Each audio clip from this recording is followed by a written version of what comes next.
Nacional de Salud Pública.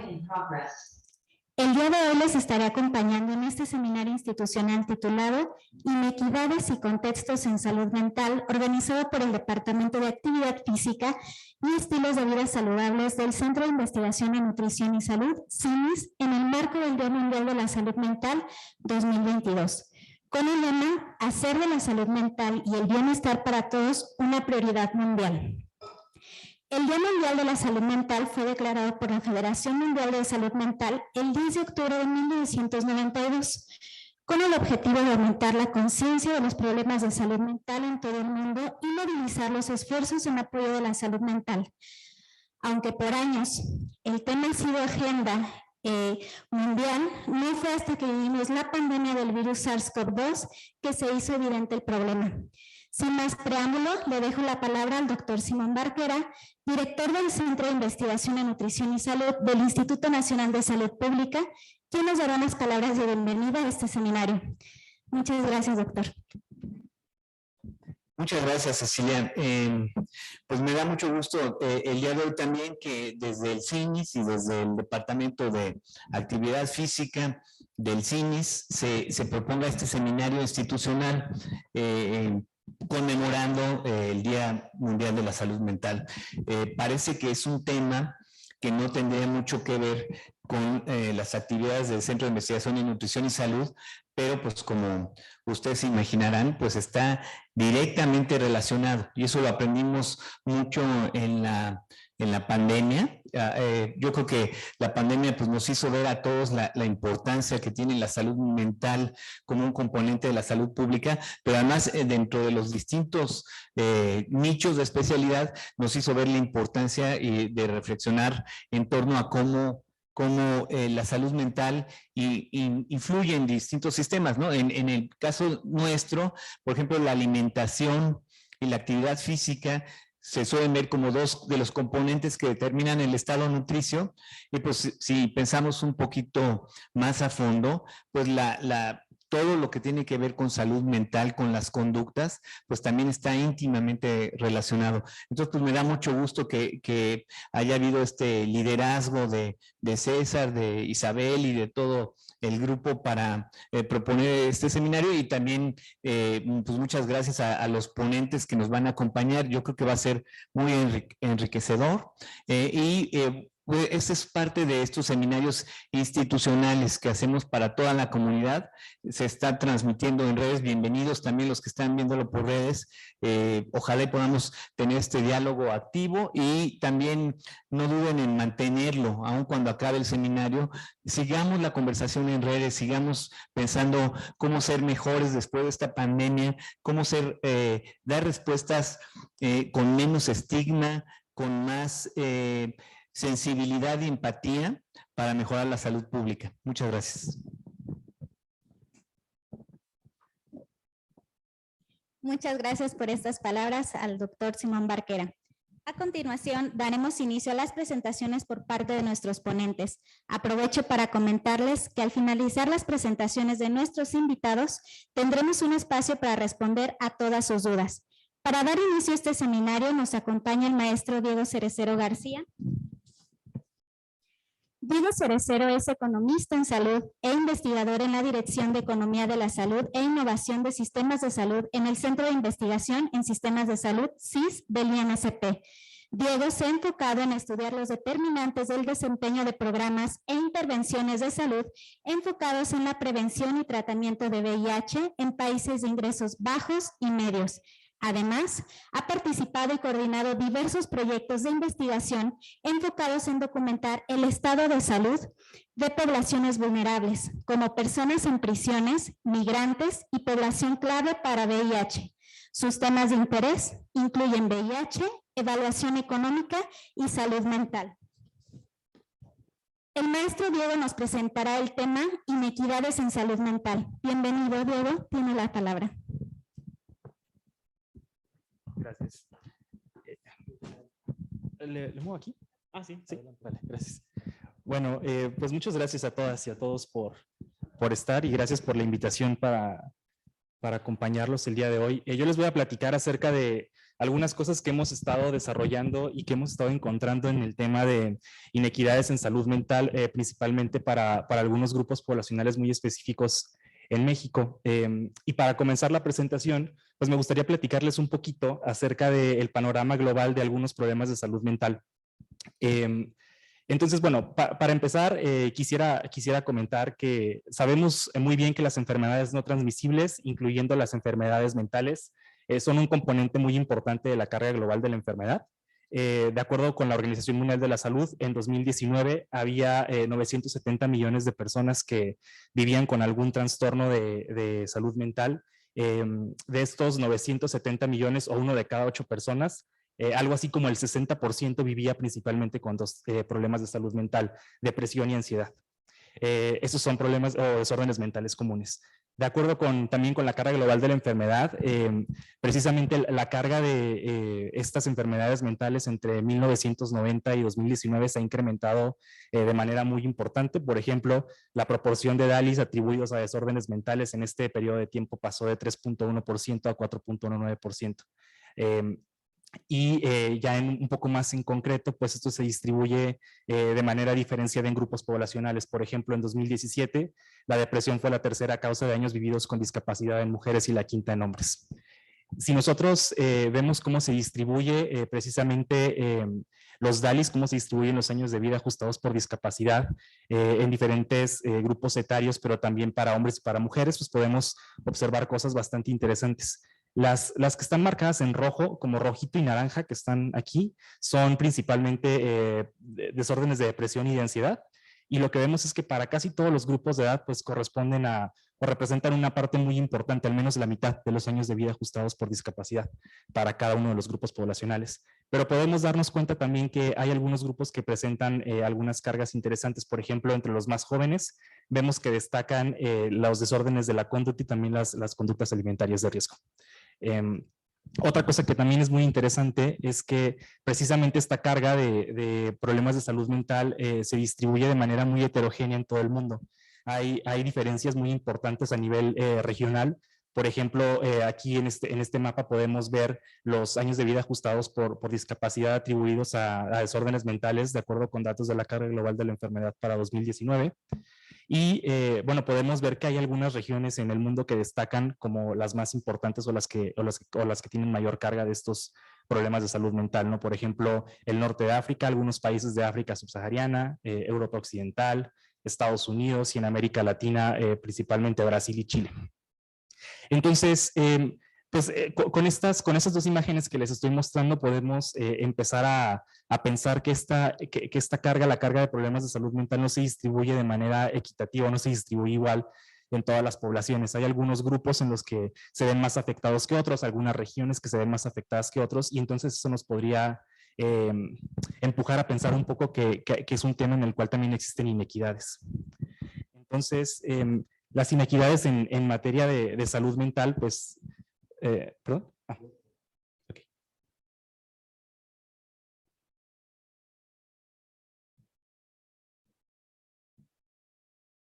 Gracias. Sabemos que existen en todo el mundo, en todos los países, también existen en todos los contextos y en todos los grupos poblacionales. Para hablar un poquito sobre las inequidades, voy a partir de este concepto de desigualdades en salud de la OMS, que básicamente lo que nos dice es que las desigualdades en salud son diferencias en el estado de salud o en la distribución de los determinantes sociales en distintos grupos de la población. Entonces nosotros podríamos hablar de inequidades en salud como todas aquellas desigualdades que se podrían evitar, pero que también son injustas, ¿no? Podríamos hablar de que todas estas inequidades pues son resultado precisamente de la distribución de algunos de los determinantes sociales y que podrían minimizarse si existieran, por ejemplo, políticas que ayudaran a reducir como estas cargas desproporcionadas en algunos grupos poblacionales específicos. Las inequidades en materia de salud mental existen en diversas dimensiones. Por ejemplo, existen inequidades en temas de atención, existen inequidades en temas de utilización de servicios y también inequidades en resultados en salud, como por ejemplo la mortalidad y la morbilidad. Utilizando un poquito este marco conceptual de los determinantes sociales en salud, pues sabemos o se ha documentado muy bien que hay algunos muy importantes que precisamente nos están ayudando a identificar algunas disparidades en materia de salud mental. También sabemos que existe un gradiente en el cual los grupos sociales más desfavorecidos pues también presentan cargas más elevadas de problemas de salud mental. Y aquí yo les voy a empezar a platicar acerca de algunos ejemplos que hemos explorado pues principalmente para tres determinantes sociales y después un poquito más como de grupos poblacionales específicos. Entonces, sabemos muy bien que el tema de que el género es un determinante social de la salud muy importante. Sabemos que en general existen diferencias importantes entre hombres y mujeres con respecto a distintos desenlaces en salud. Aquí yo elegí dos que les voy a platicar. En el lado izquierdo podemos ver la prevalencia de síntomas depresivos de la Encuesta Nacional de Salud y Nutrición 2018-2019, comparando hombres y mujeres. Y lo que podemos observar es que en el caso de los hombres, por ejemplo, la prevalencia de síntomas depresivos para este periodo de tiempo fue de 9%, el doble para mujeres. Entonces, en este tema se evidencia un poco esta carga desproporcionada que presentan las mujeres.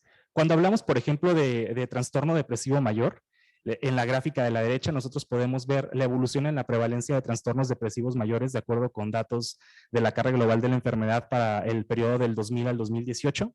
Y lo que podemos observar es algo muy interesante. Podemos ver cómo en el caso de los hombres no se presenta pues ningún cambio, prácticamente es plana, ¿no? La prevalencia a lo largo de este periodo de tiempo, pero sí podemos observar que la prevalencia ha ido creciendo en el caso de las mujeres y precisamente pues este comportamiento creciente en el caso de las mujeres ha incrementado las brechas en la carga de trastorno depresivo mayor entre hombres y mujeres.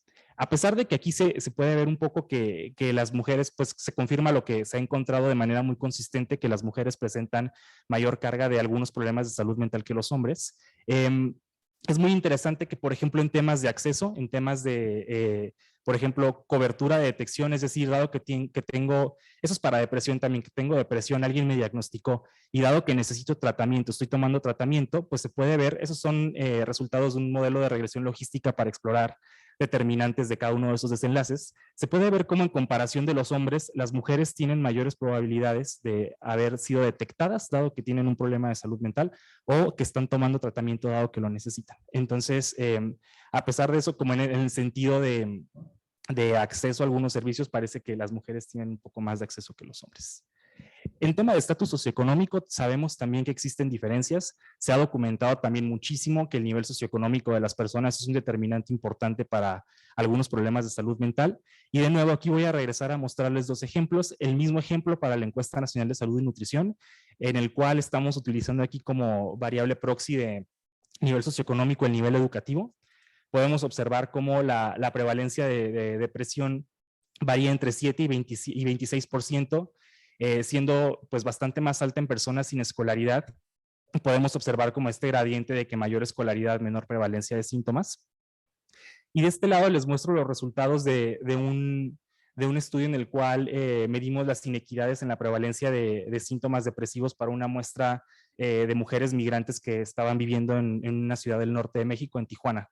Y podemos ver más o menos lo mismo, ¿no? Podemos ver un gradiente en términos de nivel socioeconómico y también un gradiente en términos de nivel educativo. Entonces, mayor nivel socioeconómico, menor prevalencia también aquí es síntomas depresivos significativos y mayor nivel educativo también es menor la prevalencia. Cuando estamos hablando, por ejemplo, del contexto de la región geográfica, contexto urbano, contextos rurales o la región del país, también se pueden encontrar algunas diferencias. Esta es una gráfica muy padre de un estudio que salió hace muy poco en Lancet, donde hacen un abordaje ecológico para justamente explorar la relación entre algunos desórdenes mentales comunes como ansiedad, depresión y problemas en el uso de sustancias para 191 países. Y lo que muestran aquí es en el eje horizontal la proporción de personas que viven en cada uno de esos países en regiones urbanas, en el eje vertical la prevalencia para cada uno de estos trastornos. Y bueno, ellos se encuentran en una relación positiva, pero no lineal, ¿no? O sea, mayor proporción de personas viviendo en zonas urbanas, mayor la prevalencia de algunos desórdenes mentales comunes. No voy a entrar mucho acá como en el mecanismo porque justo tenemos una presentación que está enfocada en eso más adelante, pero me pareció que es interesante mencionarlo. Acá también, cuando exploramos, por ejemplo, regiones geográficas con datos de la Encuesta Nacional de Salud y Nutrición, lo que vemos es pues, también un gradiente en términos del grado de marginación. Las personas que vivían en municipios con grados de marginación más alto, pues presentaron significativamente mayor prevalencia que las personas que vivían en municipios con grados de marginación más bajo. En el lado izquierdo, lo que les mostramos es pues 3 indicadores, ¿no? La prevalencia de síntomas, la cobertura de detección y la cobertura de tratamiento. Esto que ustedes ven aquí es muy útil para poder identificar brechas y es para diferentes momentos en el tiempo. Entonces, si no existieran brechas, estaríamos observando en estas gráficas un solo color. O sea, todas las personas, por ejemplo, que tienen depresión han sido diagnosticadas y todas las que están diagnosticadas y que necesitan tratamiento están tomando tratamiento. Entonces, si eso fuera así, pues veríamos solamente un color, ¿no? En la gráfica. Lo que vemos es que pues no es así, o sea, sí hay brechas, hay diferencias, pero la otra cosa que es muy interesante es que esas brechas no son iguales, el tamaño de las brechas no es igual. Es mucho más alta en personas que viven en municipios con grado de marginación alto o muy alto comparado con las que viven en muy bajo, y también se ven diferencias a nivel regional, ¿no? Entonces también esto es muy, muy interesante. Ahora, les he mostrado algunos ejemplos de esto, sabemos que hay otros determinantes sociales que también afectan en la distribución de la carga de estos problemas, pero hasta ahorita les he platicado un poquito acerca de cuál es el papel individual o cuál es el rol individual de cada uno de estos, pero también sabemos que además de los efectos individuales que estos determinantes pueden tener, también puede existir intersección entre múltiples determinantes. Entonces, un poquito para mostrarles una idea de esta interseccionalidad, les voy a platicar de los resultados de este estudio con mujeres migrantes en Tijuana. Entonces, aquí les muestro 2 cosas. La primera que ustedes pueden ver aquí en el lado derecho es lo que en economía se llama una curva de Lorenz. Entonces, estas curvas de Lorenz, a lo mejor algunos ya las han escuchado, básicamente lo que nos ayudan a medir es inequidad. Se utilizan típicamente para medir inequidad en la distribución, por ejemplo, del ingreso, ¿no? Entonces, si no hubiera inequidad en la distribución del ingreso, teóricamente, estas líneas estarían pues pegadas a la línea punteada, ¿no? O sea, no tendríamos como un problema de inequidad. Entonces, se utilizó este mismo concepto para medir la distribución de problemas de salud mental, en este caso particularmente depresión. Y entonces aquí tienen ustedes tres cosas. Tienen 3 perfiles de mujeres que corresponden a los grupos sociales más con menores ventajas, ¿no? O sea, las mujeres que tienen menos de 5 años de educación, las mujeres que tienen más de 5 hijos y las mujeres de menor nivel socioeconómico. Y sí podemos ver que la prevalencia de síntomas depresivos pues está concentrada, ¿no? En estos grupos de población. O sea, sí hay inequidad en la distribución de síntomas depresivos por esas características. Ahora, platicando un poquito de este tema que les decía como de la interseccionalidad, acá pueden ver un diagrama de Venn. Este diagrama de Venn, básicamente lo que tenemos aquí es las mujeres que tienen bajo nivel socioeconómico, las mujeres que tienen 5 hijos o más y las mujeres que tienen 5 años de educación o menos. Entonces, la prevalencia de síntomas depresivos en mujeres que no están en estos grupos, es decir, las mujeres con más educación, las mujeres con menos hijos y las mujeres con mayor nivel socioeconómico, es de 13%. Cuando vemos cuál es la prevalencia de las mujeres que cumplen con todas estas condiciones, es decir, las mujeres que tienen 5 años de educación o menos, que tienen 5 hijos o que son de bajo nivel socioeconómico, la prevalencia de síntomas depresivos es de casi 40%. Entonces aquí podemos ver que también, o sea, la intersección de los diferentes determinantes pues pueden ayudarnos también a identificar algunas inequidades en salud mental. Entonces, esto es un poquito lo que hemos estado explorando en este tema, y lo siguiente a lo que quiero dedicar mis últimas diapositivas es a platicarles un poquito acerca de qué es lo que pasó durante la pandemia. Sabemos que en la pandemia, pues muchos de estos resultados en salud y también en salud mental se empeoraron. Entonces aquí les voy a mostrar algunos resultados de análisis que hemos estado realizando. Aquí, por ejemplo, les quiero mostrar cuál ha sido algunos de los cambios en la prevalencia de síntomas depresivos para distintas características sociodemográficas, pero también para algunos impactos, digamos, a nivel hogar, económicos de la pandemia. Entonces, aquí nosotros tomamos como línea basal los resultados del Ensanud 2018-19, que fue, digamos, la última encuesta que tuvimos donde tenemos este indicador.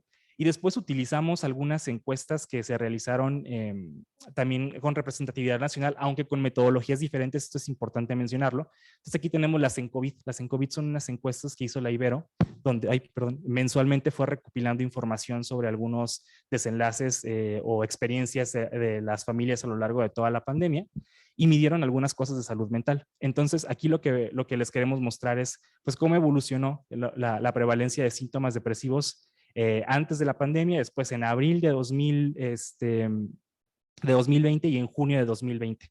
Todavía ya se cuenta con más información y les digo, como disclaimer, o sea, sí es como metodologías diferentes, pero también más o menos nos puede ayudar a tener una idea de cómo cambió esto, ¿no? Entonces, por ejemplo, lo que vemos es que para todos los demográficos, género, edad, educación y nivel socioeconómico, pues se ve el mismo comportamiento, como que primero aumenta y luego empieza a bajar, pero aumenta muchísimo, ¿no? O sea, pasa pues por ejemplo, aquí de 20 a 30% en las mujeres antes de la pandemia, a 30% después, y así, ¿no? Como para algunas características. Lo que es muy interesante es que siempre a los que les va peor, en este caso, por ejemplo, son a las mujeres, en edad no se ve mucho, pero a los que no tienen educación y también a los que son de bajo nivel socioeconómico. Entonces se ve que este mismo gradiente el que les platicaba, ¿no? Como que los grupos menos favorecidos son los que muestran peores desenlaces en este sentido. Y pues como era de esperarse, también peor entre los que reportaron haber perdido el empleo durante estos meses de la pandemia, o bien que en su hogar se vio afectado por una reducción en el ingreso. Por ejemplo, en el COVID también midieron ansiedad trastorno por ansiedad, y aquí vemos algunos resultados de abril a julio para personas que reportaron disminución en el ingreso y pérdida de empleo. Para todas estas gráficas, la primera barra son hogares que no reportaron disminución en el ingreso o que no reportaron que alguien en el hogar perdió empleo. Y la segunda es los que reportaron o que disminuyeron el ingreso o que alguien en su hogar perdió el empleo. Se ve bastante estable en realidad, o sea, no se ve que haya aumentado mucho en el tiempo, pero es muy alta la prevalencia y siempre más alta para los que reportaron que alguien en su hogar perdió su empleo o bien que el hogar vio una disminución en su ingreso. Este es otro estudio que hicimos también con hombres que tienen sexo con hombres, que tuvimos como parte de un proyecto de investigación que se llamaba el IMPREP. Y aquí lo que me interesa que vean son estas dos barritas. Entonces, esta es la prevalencia de síntomas depresivos significativos en los hombres que tienen sexo con hombres del IMPREP, que son en general chavos gay de alto nivel socioeconómico, como 70% universidad o más, y también alto nivel educativo. Entonces, la prevalencia es de 8.6% antes de la pandemia. Un mes después medimos la prevalencia en este grupo de población y fue de 52%. O sea, la prevalencia de depresión creció muchísimo en estos dos periodos de tiempo. Y luego exploramos cómo cambió la prevalencia dependiendo de algunos perfiles de impacto, ¿no? O sea, tenemos a los que les afectó muy poquito o que reportaron un poquito impacto, algunos que se sentían en riesgo, pero esos que están acá, por ejemplo, son los que perdieron ingreso, los que tenían miedo por ser contagiados, los que dejaron de tener contacto con sus amigos, que dejaron de ir a sus citas del IMPREP, etcétera. En estos se ve que son los de más impacto, que la prevalencia fue de 80% en esa medición. Entonces, bueno, un poquito ya para ir cerrando con esto, pues podemos concluir o podemos resaltar algunas cosas. La primera es que la carga global de los problemas de salud mental pues se ha incrementado considerablemente en los últimos años, y este incremento pues no ha sido parejo, ¿no? No ha sido igual. Sabemos que hay una distribución inequitativa de estos y desigual de estos problemas, y que además pues dado esto se concentra pues en poblaciones que son más vulnerables. La otra cosa que hay que resaltar es que la pandemia por COVID pues incrementó las brechas observadas en la distribución de la carga de problemas de salud mental en los distintos grupos poblacionales, es decir, a todos nos fue más mal, pero a los que ya les iba mal les fue todavía peor, ¿no? Hay algunas necesidades no atendidas, por ejemplo, en el caso de México, creo que hay todavía un área de oportunidad muy importante para políticas que permitan atender las necesidades básicas de individuos con problemas de salud mental, y tener esto pues va a ayudar muchísimo a tener una mejor priorización y una mejor asignación de recursos para atender estos problemas. Además, también es muy importante incrementar mecanismos para la detección y la vinculación a tratamiento de manera rápida, ¿no? Porque hay una brecha muy importante entre la detección y el acceso a tratamiento cuando tienes acceso a tratamiento. De hecho, por ejemplo, se estima que en el caso de países de ingresos medios y bajos, entre el 75 y el 85% de los problemas de salud mental no son atendidos, ¿no? Entonces sí tenemos una brecha muy importante. Y pues bueno, con eso termino mi presentación. Muchas gracias.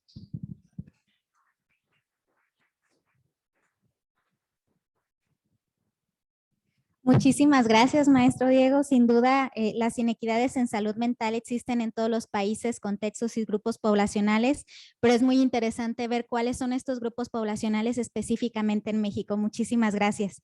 A quienes nos acompañan de manera presencial en este seminario, preparen sus preguntas para el bloque de preguntas y respuestas al final del mismo. Para las y los participantes que nos siguen en redes sociales, coloquen sus preguntas en la caja de comentarios y nuestro equipo las leerá en este mismo bloque. Ahora tengo el gusto de presentarles a la doctora Mireya. La doctora Mireya Avilar Comte obtuvo su doctorado en Políticas de Salud en la Universidad de Nueva York. Autora de más de 50 artículos publicados en las principales revistas científicas internacionales en su área de estudio. Sus líneas de investigación se centran en áreas como la inseguridad alimentaria, la lactancia materna y los entornos de nutrición temprana. Actualmente es profesora asociada en el Departamento de Salud Pública de Montclair State University en Estados Unidos. La doctora Avilar nos compartirá su presentación titulada Contexto del migrante mexicano a los Estados Unidos, riesgos en la salud mental. Muchísimas gracias, doctora. Tiene la palabra. Muchísimas gracias. Solo verificar que pueden ver bien mi presentación. Sí. Ok, perfecto. Pues el día de hoy, antes que nada, quiero darles las gracias por esta iniciativa que creo que es sumamente importante. Creo que nunca tendremos suficiente de hablar en torno a los problemas de salud mental, ¿no? Y bueno, por supuesto, siempre es un gusto participar en los seminarios del instituto y pues agradezco la invitación. El día de hoy quiero compartirles una serie de estudios que estamos llevando a cabo desde antes de la pandemia en torno a mexicano-americanos viviendo en Estados Unidos en una población fundamentalmente indocumentada. Y quiero enfatizar algunos aspectos sobre el entorno en el que están viviendo, factores que están deteriorando el capital social de estas personas, y cómo esto afecta o potencialmente puede afectar en la salud mental y cómo el COVID de hecho es un detonador para todavía incidir en más problemas. Y bueno, antes de comenzar, creo que es importante tener en claro de qué estamos hablando cuando nos referimos a la migración. Y bueno, la migración hay que recordar que se refiere al flujo de personas fuera de su lugar habitual de residencia, y esto puede ser dentro o fuera de las fronteras de un país o región. Y una de las cosas que ha caracterizado el flujo migratorio en América como continente es que el flujo ha sido sobre todo de sur a norte y ha sido o ha estado dominado al menos hasta años muy recientes por la migración de América Latina a Estados Unidos. A pesar de que hemos visto algún incremento en la migración interregional dentro de América Latina, sigue estando dominado por un proceso migratorio que va del sur al norte. De hecho, el corredor migratorio, que es, digamos, gente que va de un país a otro, más grande del mundo, es el de México a Estados Unidos. Es donde hay un flujo migratorio más grande. Y de hecho, al 2017, aproximadamente la mitad de la población migrante en Estados Unidos era de América Latina, y de esta, aproximadamente, la mitad de esta población era una población de origen mexicano, lo cual pone a México como un país que domina en gran medida la migración en Estados Unidos, y el 25% de ellos son mexicanos. Ahora, ¿qué es lo que determina este proceso migratorio de sur a norte en el continente americano? Es importante tenerlo en cuenta porque creo que habla en torno a las inequidades y las razones por las cuales existe este proceso migratorio, que son importantes para luego pensar en los determinantes de la salud mental. El primero son factores económicos, y esto es lo que ha dominado durante décadas el proceso migratorio, la gente buscando mejores oportunidades laborales y mejores sueldos. No obstante, en los últimos 10 años hemos visto un enorme incremento en los determinantes vinculados a la violencia, por ejemplo, como todos los problemas de violencia en América Central e inclusive en México vinculados a, por ejemplo, procesos de cárteles de droga. La pobreza es otro de los determinantes, se ha agravado en muchos lugares, los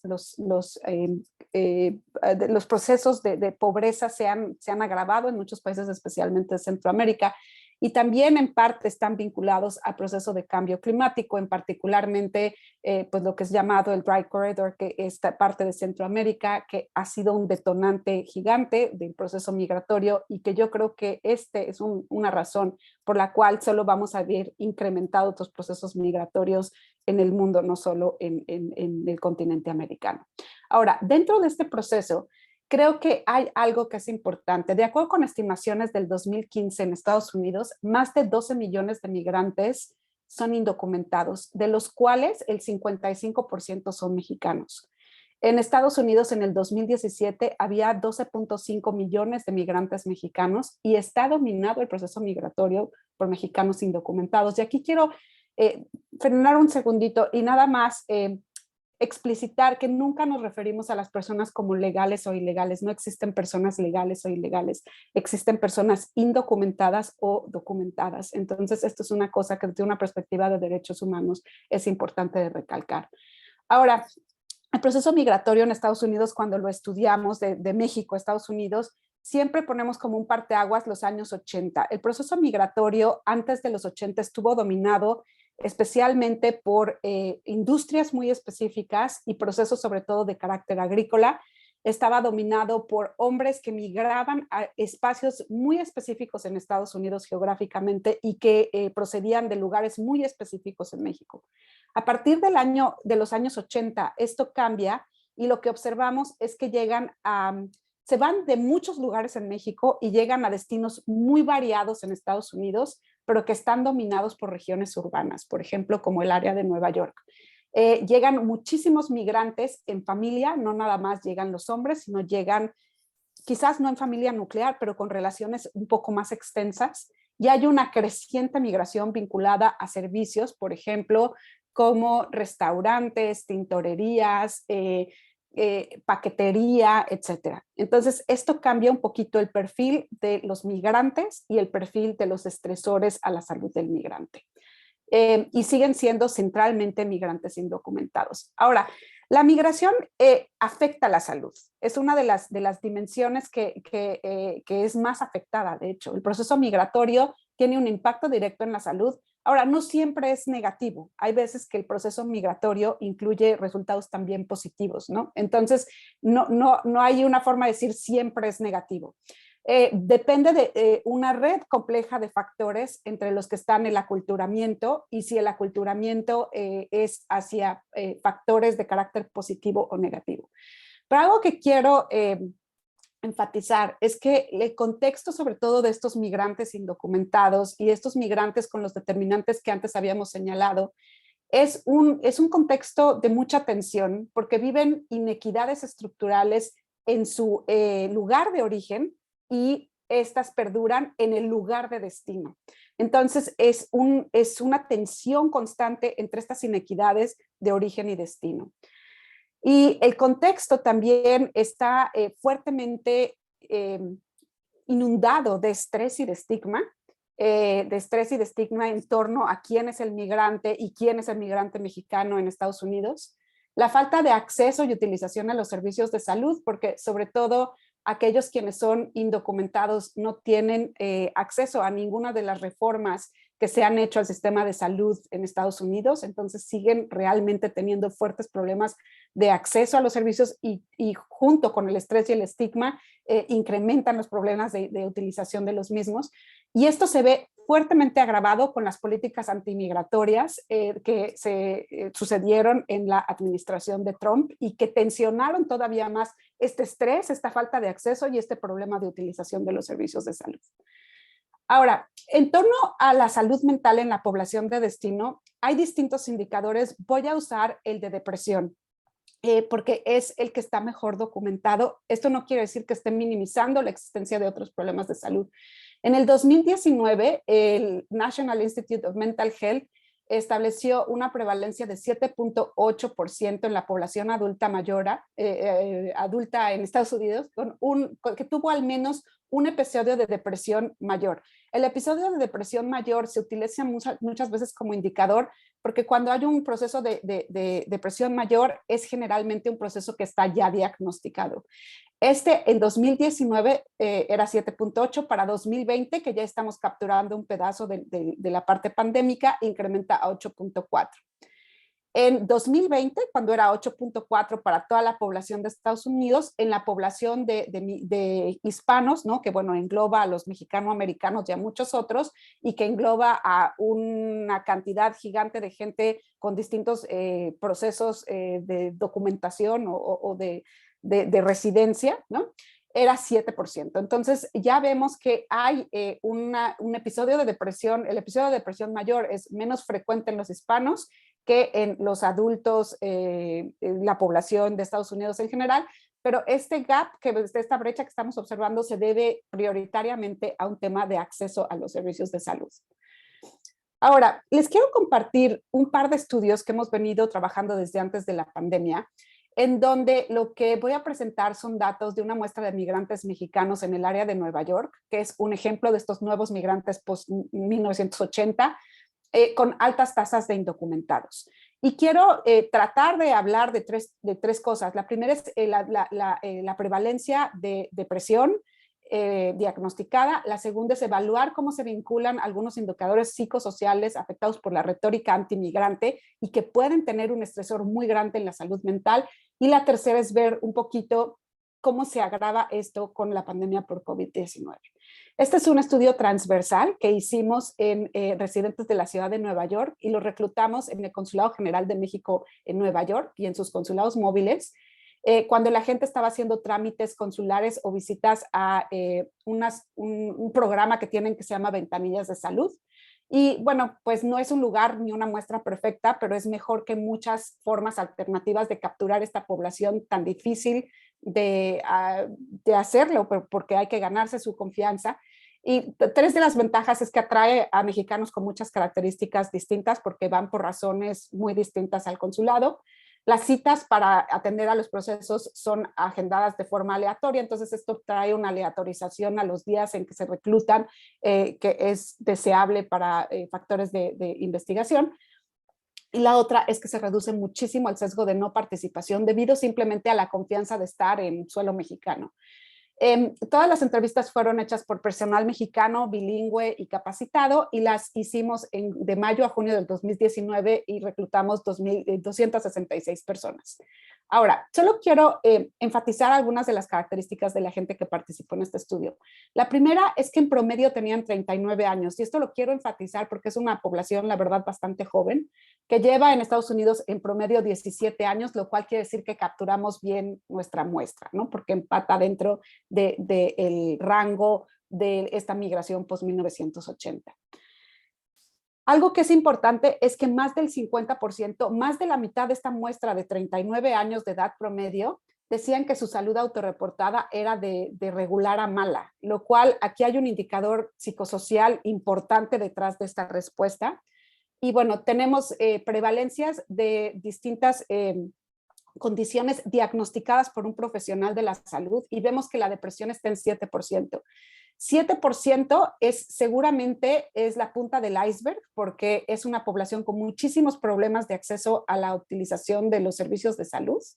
Y que estén ya diagnosticados 7%, pues aquí es un indicador de preocupación. De hecho, desde antes de la pandemia ya era uno de los indicadores que gente experta en el área de salud mental migrante estaba preocupada de haber encontrado esto.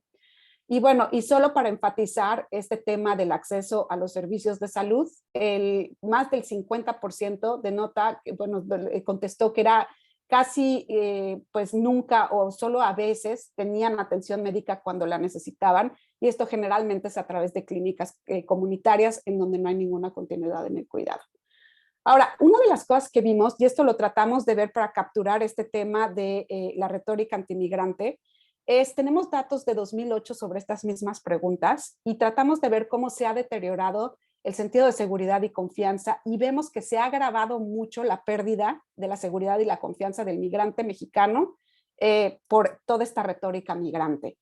Estas preguntas que denotan un deslave en la confianza, las transformamos en un indicador numérico, que digo, no voy a entrar ahorita en cómo se dice, en detalles de cómo lo hicimos, pero lo que encontramos a través de 6 modelos de regresión en donde usamos 3 variables en salud distintas y 2 operacionalizaciones distintas de aculturamiento, es que aún controlando por aculturamiento medido por una escala o por los años de residencia, siempre el puntaje de confianza y seguridad se asoció positivamente con mejor salud autorreportada, es decir, si yo me siento con más confianza y mayor seguridad, mi salud autorreportada es mejor, y negativamente con el número de comorbilidades diagnosticadas, entre ellas la depresión, ¿no?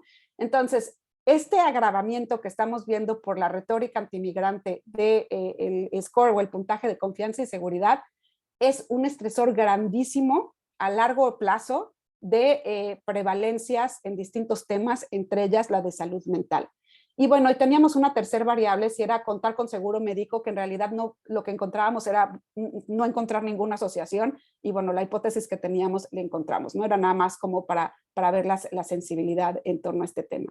Pero el tema aquí es que la política antimigrante está metiendo un estresor que es fundamental, está seguramente mediado por un tema de miedo, de estrés, de estigma y de falta de utilización en los servicios, y la salud mental es uno de los elementos que estamos viendo ahí, ¿no? Entonces, una de las cosas es que hay muy baja salud autorreportada respecto a la edad promedio y una prevalencia pues más alta de lo esperada en la depresión diagnosticada por un profesional de la salud, que seguramente la real es mucho más grande. Y bueno, por otro lado, las condiciones de vulnerabilidad se están incrementando, ¿no? Por toda esta política antimigrante. Ahora, quiero nada más rápidamente pasar a la colita de este estudio en donde empezó la pandemia. Todavía estábamos levantando datos y empezó la pandemia, estamos recolectando datos en otro estado, pero entonces aprovechamos que teníamos estas prevulnerabilidades antes para ver qué pasó. Y lo que hicimos fue ver de todos estos migrantes cuántos eran trabajadores esenciales durante la pandemia, y bueno, lo limitamos solo a la ciudad de Nueva York, entonces perdimos un poquito de muestra, y cerca de la mitad de los trabajadores migrantes indocumentados eran trabajadores esenciales, lo cual para mí es un tema de justicia social gigante, en el cual no puedo hacer nada más que visibilizar la historia. Y bueno, el 26% de ellos eran inseguros alimentariamente, lo cual sabemos que esto fue un estresor también muy grande durante la pandemia. Entonces, estos 50% de trabajadores esenciales durante la pandemia, sabemos que no tenían acceso a seguro médico, tenían bajos salarios, tenían gran exposición por el tipo de trabajos que hacen, que son en servicios, a estar infectados, y tenían muchísimo estrés de contraer la enfermedad y no saber qué hacer. Entonces, solo a forma de demostrar lo que implicó la pandemia para esta gente que ya traía muchísimas vulnerabilidades y muchísimo estrés por toda la retórica antimigrante, el panel de arriba es la ciudad de Nueva York, mientras más oscuro es el color. En el lado izquierdo es que hubo más casos, y en el lado derecho es que hubo más muertes. Y los circulitos es donde viven los migrantes que están en el estudio. Mientras más grande es el círculo, es que más migrantes vivían. Arriba es en agosto de 2020, abajo es en enero de 2021 para capturar delta. Y lo que estamos observando es que los migrantes mexicanos vivieron en zonas de altos casos y alta mortalidad, y eran estos migrantes indocumentados sin acceso, que eran en gran medida trabajadores esenciales, lo cual son muchísimos estresores para la salud mental. Triangulamos con datos cualitativos en donde encontramos muchas cosas sumamente interesantes, pero quiero nada más enfatizar por tema de tiempo 2 de ellas. La primera es que hubo una utilización todavía menor de los servicios de salud. Hubo un tema muy grande de miedo por todos los datos que se recolectaban por razones epidemiológicas durante la pandemia. Y otro factor que minimizó la utilización de los servicios es que tuvieron muchísimos problemas para navegar la telemedicina. Eran barreras vinculadas a idioma, al nivel educativo, etcétera. Y a la vez que vemos este problema de utilización de servicios, los datos cualitativos que tenemos, que son de organizaciones que atendían a migrantes, nos dijeron que el incremento en los problemas de salud mental y violencia doméstica fue sin precedentes. Los incrementos fueron en ansiedad, depresión, duelo y estrés postraumático, y que obviamente estaban atendiendo en hotlines este tipo de problemas, y el migrante no quería ir por nada a los servicios de salud que había disponibles en el momento. Entonces, no tenemos una prevalencia, pero tenemos muchísimas narrativas de cómo este proceso se agravó en términos de salud mental durante la pandemia, y fueron condiciones sumamente adversas que se agravaron, que hicieron sinergia con lo que ya existía, entre ellas la inseguridad alimentaria, y que hoy en día no son una prioridad, no son una población prioritaria en la agenda actual de salud pública de Estados Unidos.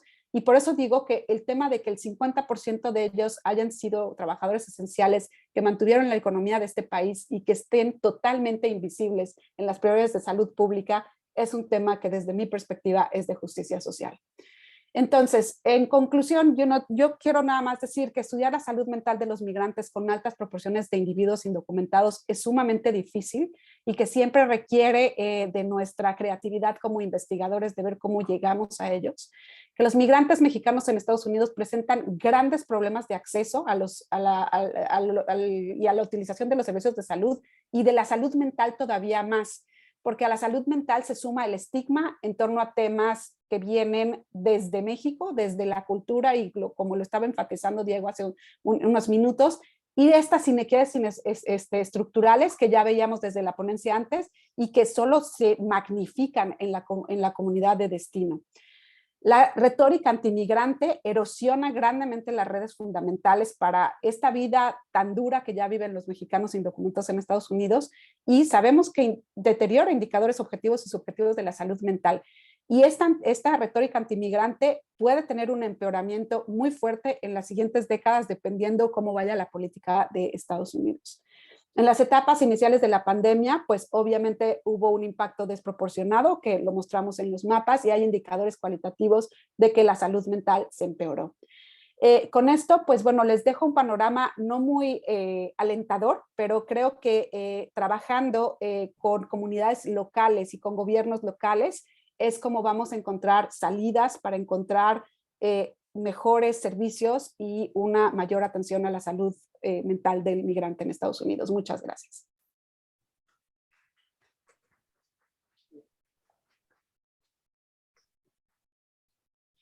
Muchas gracias, doctora Mireya. Sin duda, la salud mental es una de las dimensiones afectadas por el proceso migratorio si ésta se acompaña por contextos vulnerables. Les recuerdo ir preparando sus preguntas para el bloque final de este seminario, y siguiendo con nuestro programa, le doy la bienvenida al doctor César Hernández Alcaraz. El doctor César obtuvo su maestría en Ciencias de la Salud y doctorado en Nutrición en Salud Poblacional en el Instituto Nacional de Salud Pública. Ha coordinado proyectos y seminarios en el Centro de Investigación en Nutrición y Salud. Realizó una estancia de investigación en Fulbright García Robles en Nueva York y formó parte del grupo de trabajo en salud de la Universidad de California, México, y actualmente es investigador en el Departamento de Actividad Física y Estilos de Vida Saludables del CINIS, Instituto Nacional de Salud Pública.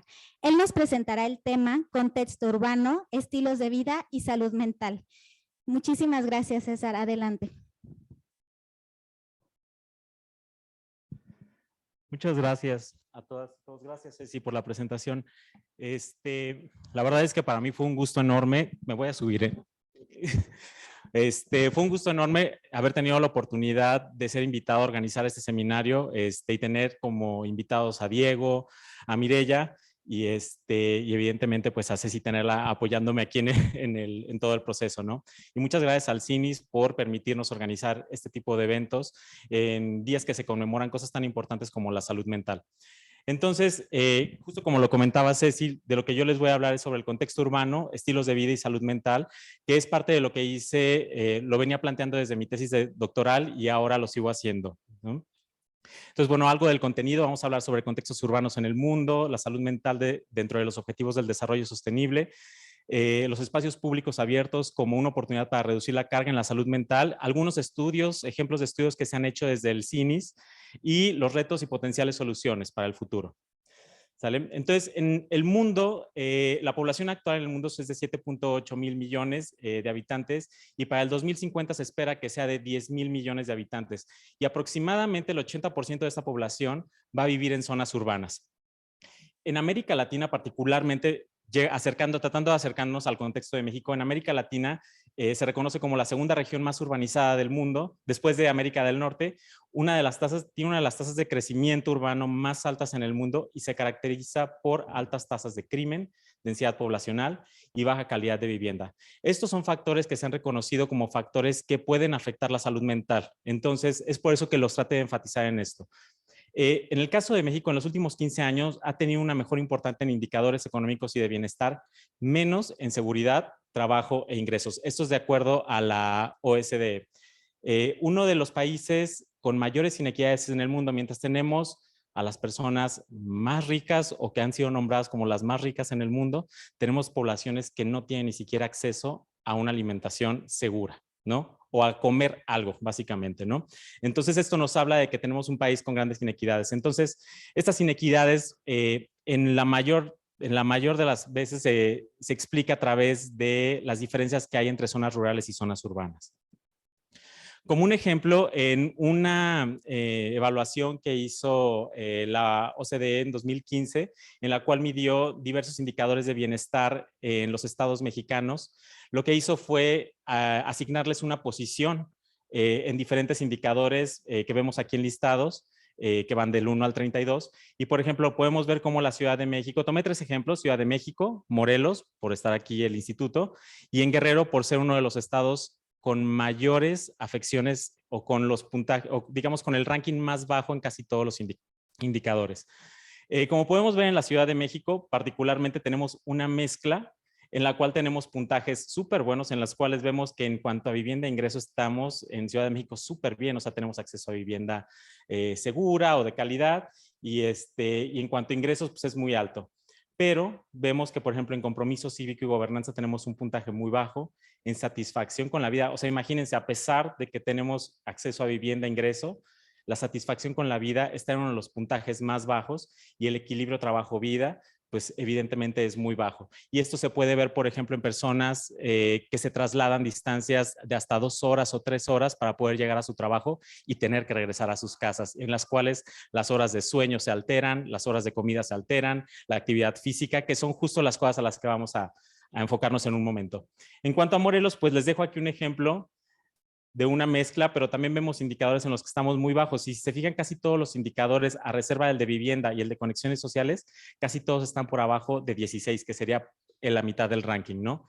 Y no se diga en Guerrero, que es uno de los más afectados, en donde solamente uno de los indicadores, que es el de compromiso cívico y gobernanza, está por arriba del 16, que sería el punto medio, ¿no? Entonces, los objetivos del desarrollo sostenible, la salud mental, perdón, entra en los objetivos de desarrollo sostenible o es explícito de alguna manera en el objetivo 3, que es el de salud y bienestar, en donde se menciona que para el 2030 reducir 1/3 de la mortalidad prematura por enfermedades no transmisibles, y se menciona ya al final, y promover la salud mental y el bienestar. Y se habla de otro problema de salud mental que es muy importante, el cual es el de el uso de sustancias adictivas, uso indebido de estupefacientes y el consumo nocivo de alcohol, que son factores que también se están asociando con salud mental. Pero si vemos, ya nos han hablado ahorita, por ejemplo, de algunos factores, Diego nos ha comentado, por ejemplo, en los cuales hay una brecha por género o por sexo, podemos decir, hay una brecha por sexo, en la cual las mujeres están más afectadas, ¿no? Entonces quiere decir que otros objetivos del desarrollo sostenible puedan estar relacionados de alguna manera con salud mental. También Mireya ya nos comentaba sobre inseguridad alimentaria, y como podemos ver está desde el objetivo 2, en el cual se habla del hambre cero, ¿no? Entonces, ¿cómo pueden otros objetivos del desarrollo sostenible contribuir de alguna manera a la salud mental? Y aquí me voy a enfocar a uno particularmente porque estamos hablando de contextos urbanos, en el cual hablamos de las ciudades y comunidades sostenibles. En las ciudades y comunidades sostenibles tenemos diferentes metas, digamos, para poder reducir para poder alcanzar los objetivos del desarrollo sostenible. Sin embargo, yo me voy a enfocar en uno que es en el que me he estado enfocando desde que entré a este tema, que es proporcionar el acceso universal a zonas verdes y espacios públicos seguros, inclusivos y accesibles. ¿Cómo esto se podría relacionar con salud mental? Pues bueno, la evidencia en el mundo es consistente en la asociación entre el acceso a parques y síntomas depresivos. Se ha explorado diferentes mecanismos y uno de los mecanismos que explica esto es a través de la actividad física. Sin embargo, no es el único. Se reconocen otros mecanismos como el esparcimiento, como ser espacios verdes en los cuales tienen las personas acceso de manera equitativa. Es decir, todos tenemos acceso a este parque, no son espacios cerrados. Entonces podemos hacer actividad física, podemos ir a sentarnos ahí a platicar con nuestras familias, con amigos y podemos hacer otras cosas más allá de la actividad física que pueden contribuir a mejorar nuestra salud mental. En América Latina, la evidencia es consistente, pero es limitada. La comparabilidad en los estudios es limitada debido a que se tienen diferentes medidas de acceso a espacios públicos, ¿no? Entonces se tienen medidas de áreas verdes, medidas de espacios públicos separando áreas verdes y luego contrastándola contra las que son puro cemento y cosas de ese tipo, ¿no? Y no se diga del evento, ¿no? Tenemos medición de depresión mayor o incluso de síntomas depresivos u otros padecimientos. Se me pasó mencionarlo igual que Diego y Mireya, me voy a enfocar en depresión porque justo es de lo que hay más información y es parte de lo que he estado trabajando, ¿no? Y en particular en México solo hay un estudio específico para parques y síntomas depresivos y los resultados son consistentes con evidencia previamente publicada. Este estudio es parte del estudio que comentaba Diego de mujeres en Tijuana, en los cuales se observó que mayor acceso a estos espacios se relacionaba con menos síntomas depresivos en mujeres, particularmente en mujeres que trabajan y en mujeres jóvenes, ¿sale? Y hay otros 2 estudios en los que se utilizan medidas de verdor, que en inglés le dicen greenness. Hay 2 estudios en los que se utilizan estas medidas, pero que no son comparables con los estudios previos, porque no necesariamente en México, si lo visualizan ustedes, no todos los parques tienen áreas verdes, ¿no? Muchas veces una plancha de concreto con 3 bancas y algunas lamparitas y eso ya es todo nuestro parque, ¿va? Entonces, para hablarles sobre esto, lo que he estado trabajando, les traigo un ejemplo de la Ciudad de México y en el cual en este estudio el objetivo general fue evaluar el potencial rol modificador de la actividad física en la asociación entre acceso geográfico a parques y síntomas depresivos en adultos que viven en la Ciudad de México. Y se evaluaron 2 objetivos específicos. Uno de ellos fue la asociación entre el acceso geográfico a parques y síntomas depresivos y el rol modificador del volumen total de actividad física. Esto se hizo con datos de la encuesta representativa de diabetes de la Ciudad de México, que tiene 2 mediciones, una medición basal en 2015 y un seguimiento en 2018, en la cual se levantó información de 1,208 adultos de 20 a 69 años y es una muestra ponderada y ya el seguimiento, pues básicamente lo que tenemos es una corte y esta muestra no es representativa. Esta base que se levantaron datos a nivel individual se unió a datos, los hogares estaban geolocalizados y se unieron a bases de datos con sistemas de información geográfica utilizando datos de parques de la Ciudad de México, números de habitantes del INEGI, datos de crimen y variables de conectividad. Y se construyeron buffers alrededor de los hogares de los participantes, de las y los participantes, de 250 y 500 metros. Los principales hallazgos de este estudio fue que a mayor disponibilidad a parques había una menor posibilidad de presentar síntomas depresivos clínicamente significativos únicamente en contextos de densidad poblacional baja y media. ¿Se imaginan qué significa eso en la Ciudad de México? ¿Dónde vivirán estas personas probablemente? Vivirán en zonas que están más, que tuvieron planeación urbana, en donde hubo diseño urbano implicado. Entonces, eso implica que probablemente los que iban en aquellas zonas de densidad poblacional más alta sean las personas que iban en condiciones más vulnerables, ¿no? Además, observamos que la mayor posibilidad de reducción de síntomas depresivos entre el 2015 y el 2018 se asociaba con mayor disponibilidad a parques y esto únicamente se observó en aquellos que disminuyeron su volumen total de actividad física. Como les comento, los beneficios de los parques no se observan únicamente en personas que realizan actividad física. Podemos pensar que esto, uno de los, de las potenciales explicaciones o mecanismos es que hay otros beneficios de los parques como áreas de esparcimiento o áreas para despejarse que tienen beneficios potenciales para las poblaciones, en específico las áreas verdes. Hablando sobre los estilos de vida, tenemos un ejemplo justo que se levantó, una encuesta que se levantó durante la pandemia del COVID y que está ya publicado por la doctora Alejandra Jauregui. Con ella participamos un equipo del CINIS. Y lo que hicimos fue levantar una encuesta en línea y evaluamos los cambios en actividad física y tiempo frente a pantalla como exposiciones, y como el evento fue salud mental medido a través de un cuestionario que se llama el DAS-21, que lo que hace es medir la salud mental de manera global y además mide 3 diferentes componentes: estrés, depresión y ansiedad. Entonces, evaluamos la asociación en la muestra total y además de esto es certificada por nivel socioeconómico. En este cuadro presento la relación entre actividad física y salud mental por nivel socioeconómico. Esta primera columna son los de nivel bajo y medio y estos son los de nivel alto.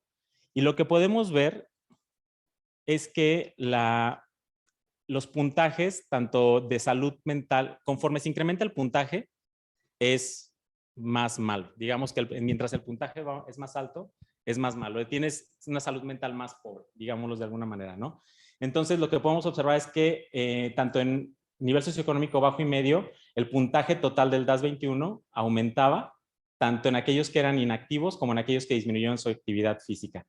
En el nivel socioeconómico alto únicamente se vio en aquellos que disminuyeron su nivel de actividad física. Y tanto los síntomas depresivos, perdón, la depresión aumentó en aquellos que tienen nivel bajo y medio y que fueron inactivos. Y en el nivel alto lo que se vio fue un incremento en depresión, en los puntajes de depresión, ansiedad y estrés en aquellos que tuvieron una disminución de su nivel de actividad física. Pero si vemos la relación entre tiempo de pantalla y salud mental por nivel socioeconómico, lo que vemos es que los más afectados fueron justo los de nivel bajo-medio, de nivel bajo-medio en todos los puntajes, tanto en el DAS-21 como en depresión, ansiedad y estrés.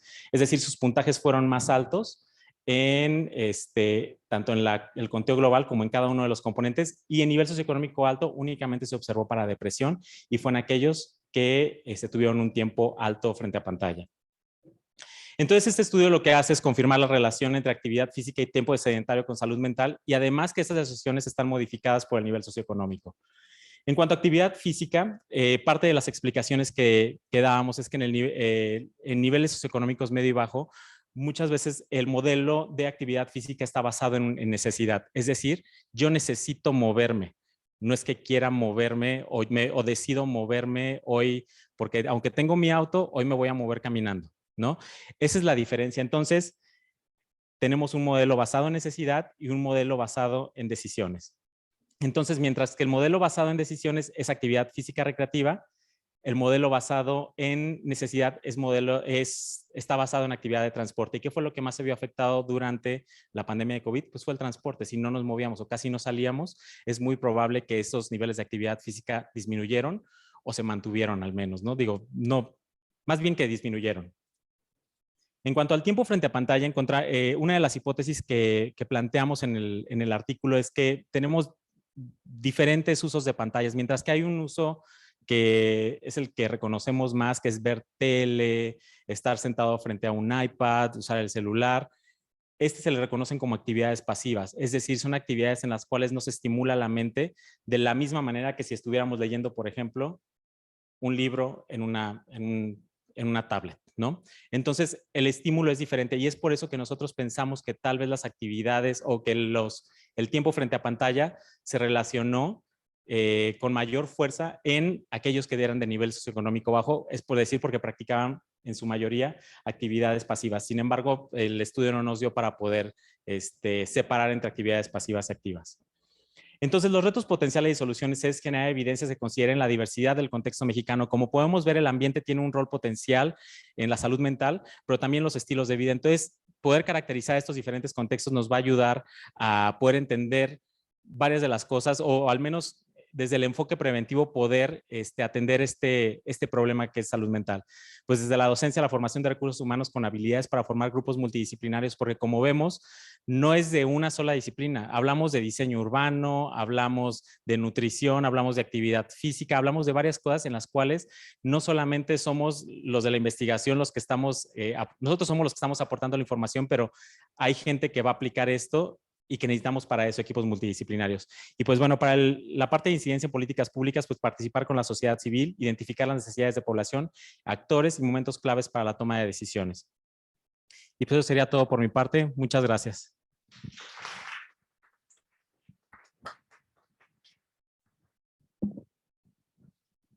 Muchas gracias, doctor César. Un excelente panorama sobre el efecto del contexto urbano en la salud mental, pero también del estilo de vida como tiempo frente a pantalla y actividad física.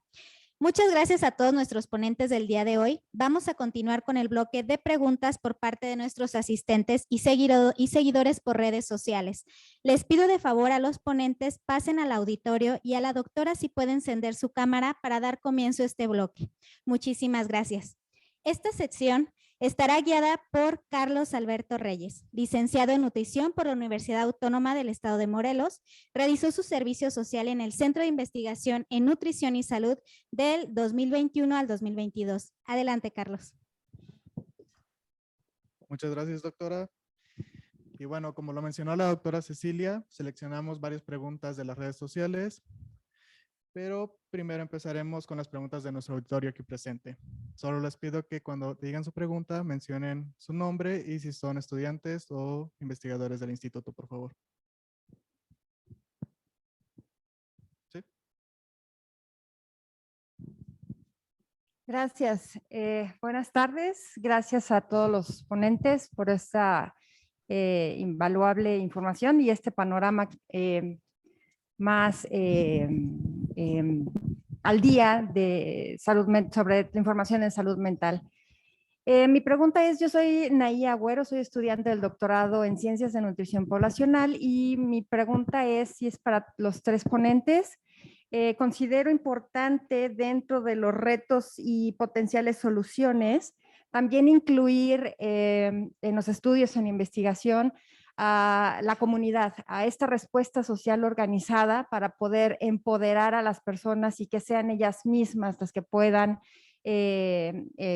tratar de solucionar estos problemas en la misma comunidad, con abogacía, con empoderamiento, con promoción de la salud. Me gustaría saber su opinión al respecto, si es posible también incluir este tipo de temas en la investigación sobre salud mental y si conocen algunas experiencias sobre este tema de empoderamiento, de respuesta social organizada, de abogacía en la misma comunidad y si hay mejoras en el tema de salud mental. Muchas gracias. Mireya, no sé si quieras comentar algo, Diego. Sí, con mucho gusto. Yo puedo comentar un poquito desde la perspectiva de salud migrante. Esta siempre es un área de investigación y un área de acción en la que estamos muy interesados en ya sea promover, hacer intervenciones o investigar. Y una de las razones es porque no va a venir del Estado la solución. Cuando mucho va a venir de los gobiernos locales en interacción con la sociedad organizada a través de organismos de la sociedad civil. Es imperante empoderar a los migrantes, pero empoderar a los migrantes indocumentados es un reto sustantivo. Pero bueno, como lo veíamos en nuestro estudio, en la medida en que se deterioran pues los indicadores de capital social, tienen un impacto negativo en la salud, tanto medida subjetiva como objetivamente. Entonces, una forma importante de intervenir es a nivel precisamente de ese capital social, de ver cómo podemos elevarlo, cómo podemos trabajar con las organizaciones que son culturalmente sensibles y que tienen credibilidad y confianza delante de la población migrante. Pero lo que también quiero enfatizar es que en una situación, por ejemplo, como toda esta retórica antimigrante, toda esta cosa de inequidad, ya no llamaría estructural, sino inequidad política, pues tiene muchos retos y muchas limitaciones este tipo de enfoque. Pero bueno, lo dejaría aquí para darle la palabra a alguien más si quiere añadir algún aspecto.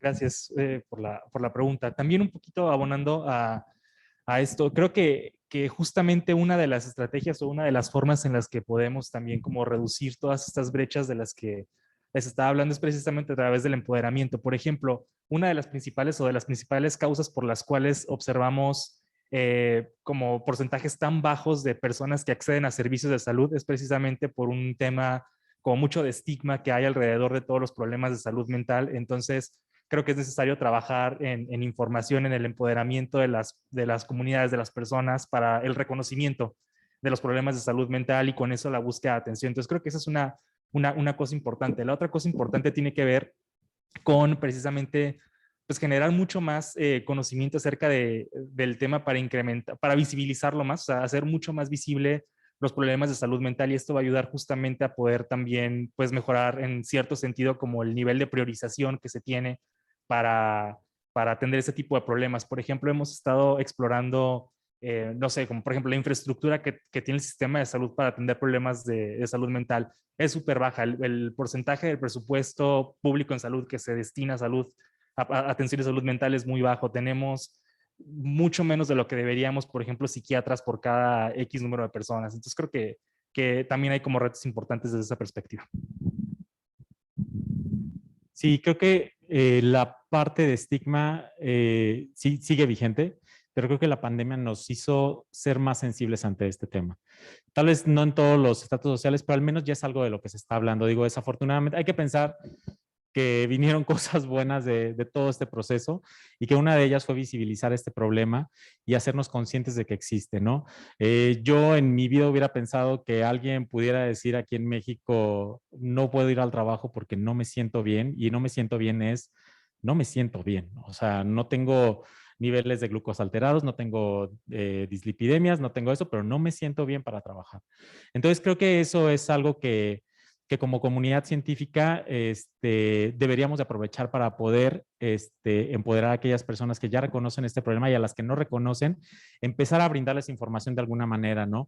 Siendo a través, digo, como comunidad científica y a través del CINIS, lo que hemos estado haciendo es infografías que de alguna manera están llegando, pues sí, principalmente a los seguidores que son estudiantes de aquí de la escuela, pero de alguna manera se están difundiendo a través de sus familias o a través de otras personas para poder ayudar, porque lo primero que les va a ayudar a tener poder sobre algo es tener información, ¿no? Entonces creo que eso es algo muy importante. Muy bien. ¿Alguna otra pregunta?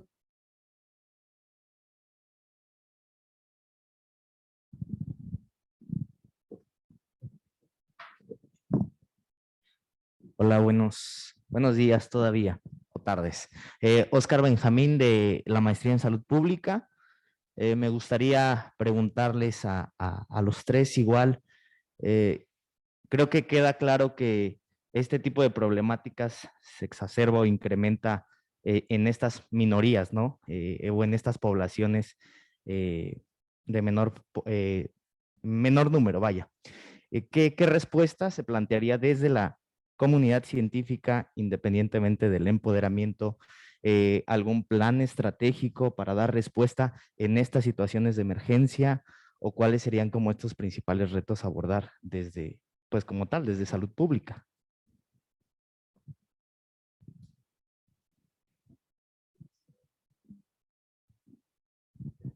Creo que uno de los retos, o bueno, el que yo identifico más inmediato, tiene que ver con el tema de cómo documentar el problema. Siento que todo lo que tenemos ahorita es útil, es bueno, pero no es lo mejor que podríamos tener, ¿no? Por ejemplo, siento que tenemos todavía, y un poco como lo decía también la doctora Mireya, ¿no? Estamos viendo la punta del iceberg, o sea, estamos viendo lo que está hasta arriba, ¿no? Pero todavía hace falta generar pues mucha más evidencia que nos permita entender como con mayor nivel de profundidad todas estas diferencias que estamos encontrando y que nos permita cuantificar, sobre todo para los grupos de más difícil acceso, y de más difícil acceso en términos de que ellos pueden acceder a los servicios de salud o nosotros acceder a ellos como en investigación.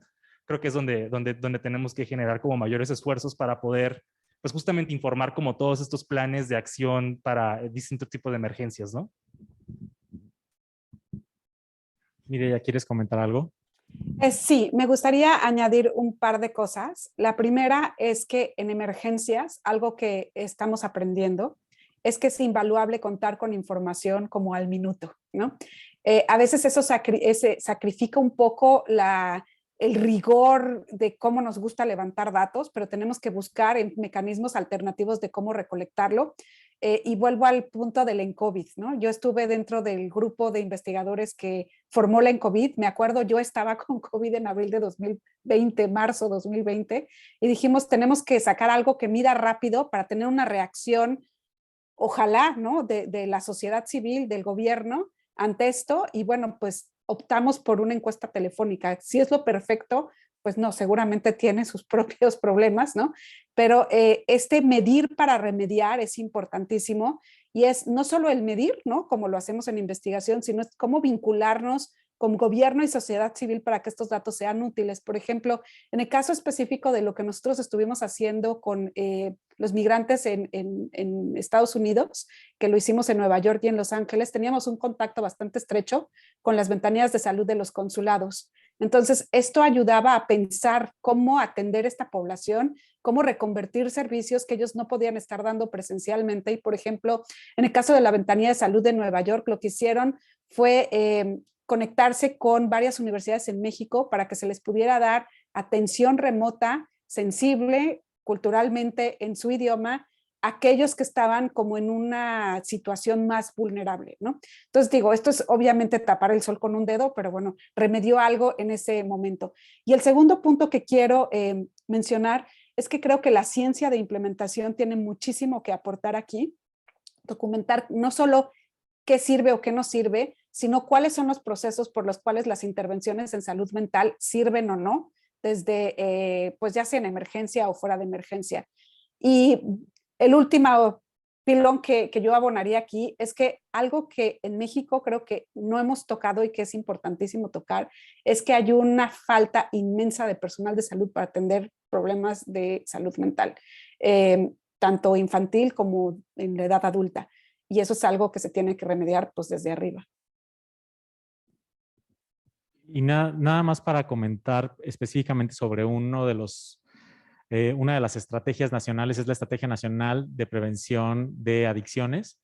Específicamente en esa va a haber un proceso de evaluación en el futuro, pero hubo unos ajustes en los cuales se dejaba estigmatizar a aquellos que usaran, aquellas personas que fueran usuarios de alguna sustancia, para que puedan acercarse de manera más fácil. Y además ellos de alguna manera llevan como el monitoreo de esta línea que es para atención de personas que pudieran cometer suicidio. Entonces, de alguna manera hay algunas actividades dentro del sistema de salud, además de lo que ya vemos del primer nivel de atención y todo esto. Esto es específico de la Estrategia Nacional de Prevención de Adicciones y que se está implementando actualmente. Entonces, en algunos años tendremos la evaluación. Esperemos que estén levantando indicadores, entonces, porque si no, no vamos a poder medir nada, pero si hay indicadores, pues en el futuro se podrá medir. Muchas gracias. Ahora les leeré algunas preguntas de nuestro auditorio en redes sociales. Este es para el maestro Diego. ¿Hay alguna estadística en México con respecto al suicidio? ¿Un incremento o no post-COVID? Sí hay información sobre suicidio. De hecho, por ejemplo, en esta nueva Ensanud que salió el Ensanud COVID, hay una parte asociada o que está enfocada en medir suicidio. Y me parece que sí se ha encontrado que justo post-COVID ha incrementado un poco la prevalencia de pensamientos sobre la muerte o también el intentar, ¿no? Como el intento de suicidio. Sí. Muchas gracias. La siguiente pregunta es para la doctora Mireya. ¿Qué solución propondría usted para mejorar el estado de salud mental de personas indocumentadas en Nueva York? Gracias por la pregunta. Bueno, como mencionaba previamente, creo que es importantísimo trabajar intersectorialmente. En general, los gobiernos locales, por ejemplo, en este caso el gobierno de la ciudad, sí tiene voluntad de apoyar a los migrantes indocumentados de cualquier nacionalidad. Y por otro lado, cuando se asocian con grupos comunitarios, muchos de los cuales están formados por mexicanos, y con el propio Consulado General de México en Nueva York, a través de las ventanillas de salud, pueden lograrse soluciones, ¿no? de corto y mediano plazo, yo diría. Entonces, bueno, creo que por ahí van, ¿no? estos procesos intersectoriales. Dos cosas que a mí me preocupan. una del que cae del lado del gobierno mexicano y el otro del lado del gobierno de Estados Unidos. En la parte del gobierno de México es que el gobierno de México en los últimos años ha desfondeado muchísimo el programa de ventanillas de salud, que es uno de los pocos lugares donde los migrantes indocumentados pueden obtener información de temas de salud, incluido salud mental, y de cómo acceder al sistema, ¿no? Entonces, bueno, creo que ahí tendría que haber un refuerzo de este programa que ha tenido, pues, la verdad, bastantes buenos resultados en muchos lugares. Y por la parte del gobierno de Estados Unidos, algo que me preocupa es, por ejemplo, sabemos que hay factores, y lo mencionaba César, ¿no? Como la inseguridad alimentaria, que incrementó muchísimo, por ejemplo, en el ambiente pandémico, en este tipo de poblaciones, y pues ver respuestas como la rueda de prensa o la conferencia que hubo hace poco en la Casa Blanca de hambre, ¿no? En Estados Unidos en una situación post pandemia, y pues quedó invisibilizada esta población, ¿no?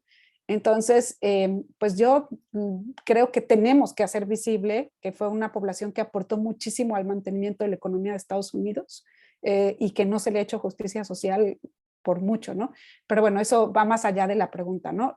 Puntual, la respuesta a la pregunta es trabajar intersectorialmente, gobierno local, instituciones de la sociedad civil y pues la parte que le corresponde al gobierno de México, porque al final de cuentas de ahí son ciudadanos. Muchas gracias. Una pregunta para el maestro Diego. Una vez que ya identificaron estos grupos vulnerables en México para problemas en salud mental, ¿cuáles son los siguientes pasos a seguir para abordar la problemática? Muchas gracias. Bueno, precisamente, y está muy relacionado con lo que menciona Mireya, ¿no? Es importante, una vez que se tienen identificados todos estos grupos, comenzar a trabajar de manera intersectorial para poder acercar intervenciones o programas que sean asequibles para estos grupos de la población. Creo que en ese sentido también, retomando un poco su participación, es muy importante la elaboración desde una perspectiva de la ciencia de implementación también.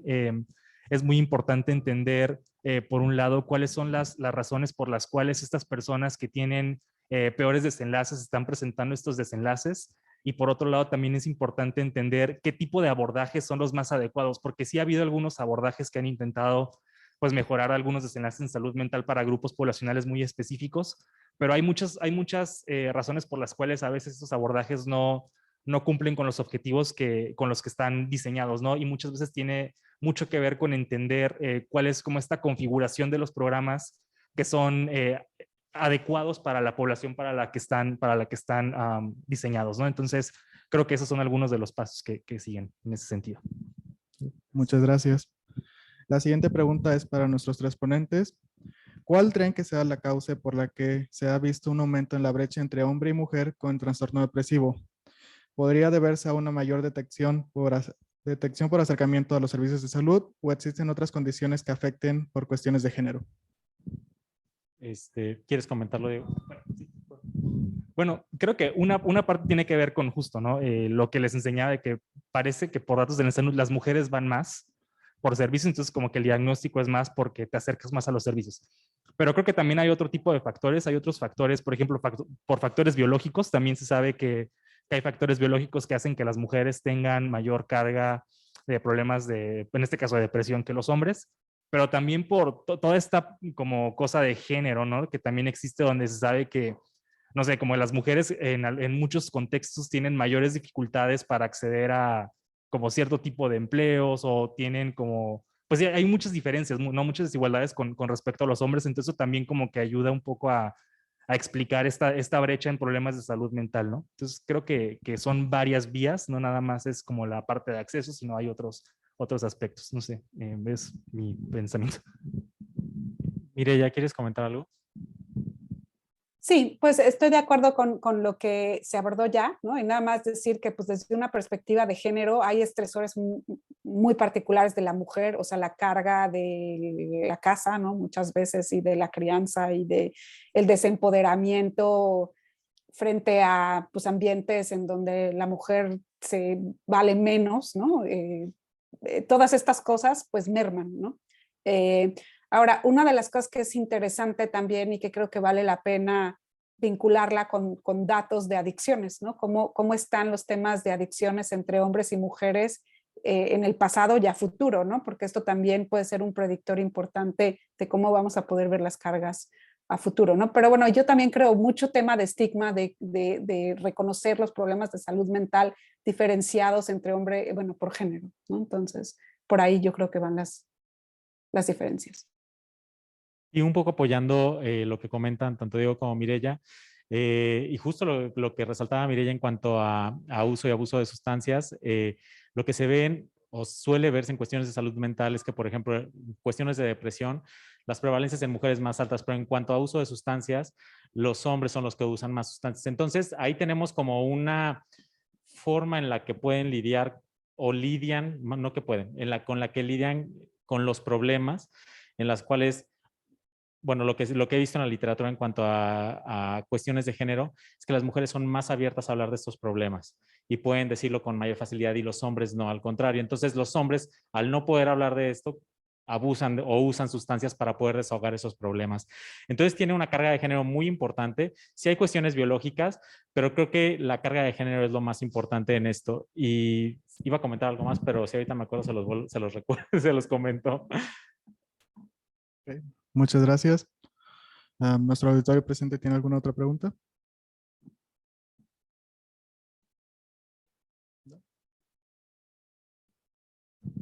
Gracias, César. Precisamente en esta carga de género, si pudiésemos imaginar una población, un grupo de hombres y de mujeres, y considerando esta parte que hablas de los hombres culturalmente, que no están abiertos a hablar de de la problemática del estrés, de la carga que llevan ellos económica del hogar muchas veces, del estrés que tienen en el trabajo, del estrés que tienen para transportarse, etcétera, etcétera. Si no tuviésemos este factor de los hombres, de que no culturalmente, o sea, hablando de género, no suelen hablar de estos problemas o no suelen acudir a los servicios de médicos, sin contar eso, pudiésemos tener las tasas, o sea, la prevalencia o las proporciones de salud mental como las mujeres. O sea, si los hombres pudieran también hablar del asunto, acceder, porque sé que tiene un contexto, una carga cultural, tradicional, de género, ¿no? Pero si lo quitamos, o sea, pensando que también pudiesen acudir al médico y decir, me siento mal, creo que ya no tengo ganas estoy consumiendo muchas sustancias, estoy evadiendo tal cosa. O sea, si quitamos eso, tal vez pudiéramos ver realmente la carga que también tienen en salud mental y pudiesen parejarse a la de las mujeres o inclusive superarla. O sea, no sé, me hizo ruido ahorita esta cuestión de género, como para poder tener datos más objetivos, ¿no? Más reales en cuanto a los hombres, ¿no? Y al género. Respecto a cuestiones de género, sí lo veo complejo. O sea, complejo de tener así, tal como dices, como una medida objetiva, porque normalmente es a través de las experiencias, y las experiencias y los roles de género no son exclusivos de hombres y mujeres, sino son roles que cada quien puede tomar en el hogar. De hecho, eso es parte y eso se explora a través de investigación cualitativa, lo cual lleva cierta complejidad, y me parece que, contestando específicamente a la pregunta, si quitamos esto, no, porque son muchos factores, o sea, y es la intersección de los factores. Justo lo que comentaba Diego, es que no es nada más ser mujer, tener más de 5 hijos, nivel socioeconómico bajo y haber estudiado 5, o sea, el conjunto puede ser una parte. O sea, vemos que en todos los campos había algún porcentaje, ¿no? Entonces, no creo que no puedo responder a tu respuesta de manera objetiva porque no creo que haya datos al respecto. No creo. Aunque sí se ha visto que, por ejemplo, si tú tomas mujeres, como un grupo de mujeres de nivel socioeconómico con muchos hijos, bajo nivel educativo, y un grupo de hombres igualito, menor nivel socioeconómico, o sea, igualitas, de todas maneras es más alta, o sea, se hace más alta en los hombres que los hombres como promedio, pero sigue siendo más alta en mujeres. Entonces, lo que es difícil responder un poquito es como si tú quitas todo eso, seguro va a mejorar la estimación, lo que no sabría es qué tanto y no sabría si igual que las mujeres, ¿no? Muchas gracias. Solo añadiría que sí hay estudios internacionales que han tratado de ver qué pasa con las disparidades, al menos en depresión y ansiedad, cuando tú tienes políticas de igualdad de género, pero son inconcluyentes, ¿no? Los metaanálisis que hay y las revisiones sistemáticas de la literatura van un poquito en distintas direcciones, y yo creo que tiene mucho que ver con qué le llamamos a políticas de equidad de género, ¿no? Y cómo eso realmente se profundiza en la sociedad y en las normas culturales, que es algo que cambia pues muy en el largo plazo, ¿no? Pero bueno, yo creo que la comparación entre países con distintas prevalencias de depresión y distintas políticas de equidad de género, pues puede ser un mecanismo para estudiar al menos parte de esta pregunta. Muchas gracias. Agradecemos a nuestro auditorio presente y en redes sociales por sus preguntas y a nuestros ponentes por sus respuestas, a los cuales les pido un fuerte aplauso, por favor.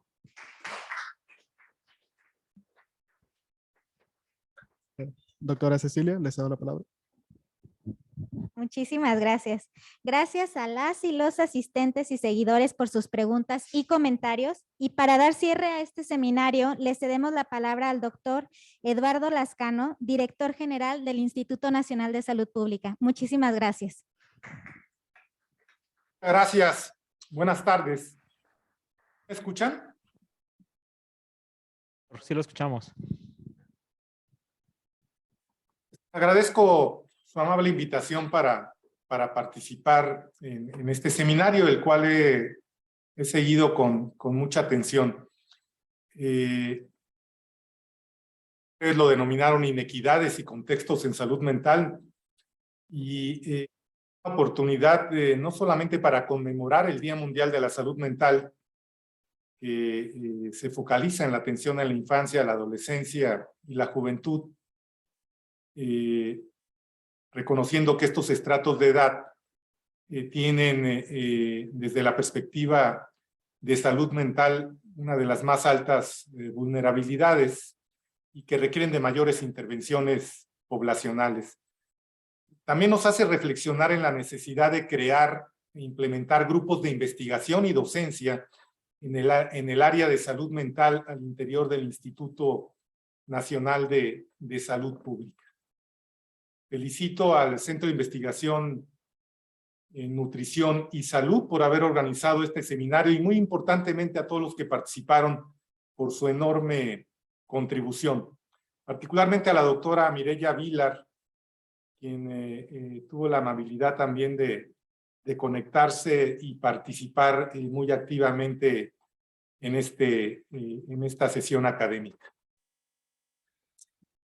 Se ha reconocido que a pesar de que la salud mental representa una enorme carga de enfermedad a nivel global, de hecho se estima que cerca de 1.000 millones de personas sufren algún tipo de trastorno de salud mental, y entre las personas que sufren eventos mórbidos de salud mental existen, como ustedes lo han enfatizado, desigualdades no solo en la disponibilidad y calidad de la asistencia sanitaria, sino que en poblaciones con elevada vulnerabilidad social se experimenta una mayor frecuencia y heterogeneidad para satisfacer necesidades de salud mental.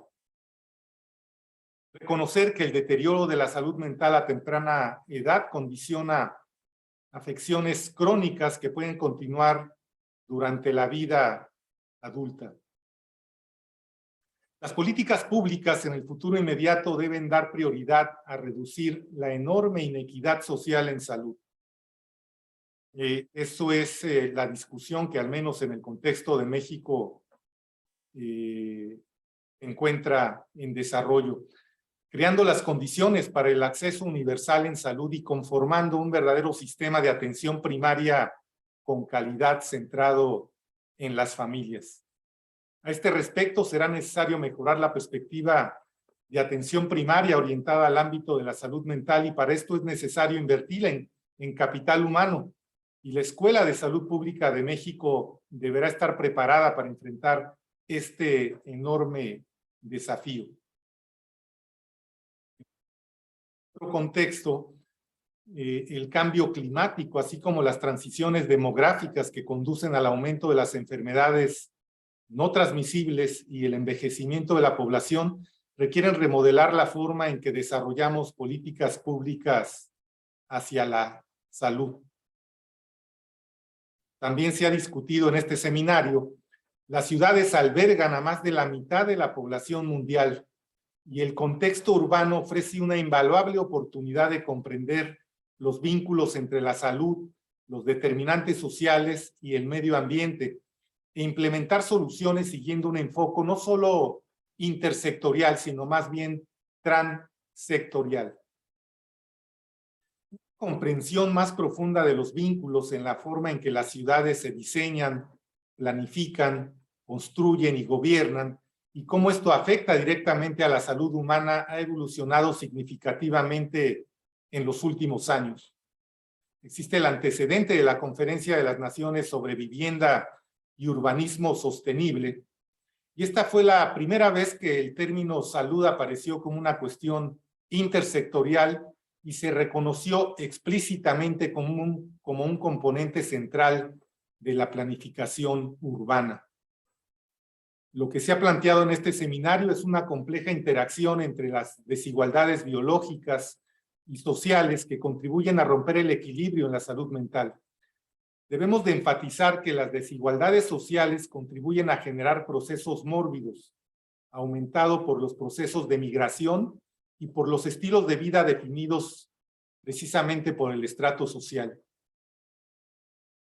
También se ha discutido en este seminario que el contexto pandémico favoreció el aumento de las brechas y barreras estructurales preexistentes frente a los grupos más vulnerables, cambios sociales en la vida cotidiana que condicionan desequilibrios poblacionales en salud mental. Por lo tanto, comprender los matices que condicionan la salud mental puede ayudar tanto en la evaluación de los impactos de la enfermedad y formulación de medidas específicas capaces de abarcar las necesidades individuales de la población, potenciando el proceso de prevención y recuperación de la salud. En relación a la migración, es posible que esta condición social por sí sola no sea causa directa de deterioro de la salud mental, sino la situación de falta de empleo, de las condiciones en las que viven estos grupos poblacionales, no solamente ellos mismos, sino también las de sus propias familias, de los múltiples acontecimientos traumáticos antes, durante y después del proceso de migración. Que todo esto constituyan factores multicausales para experimentar, por lo menos, angustia psicológica.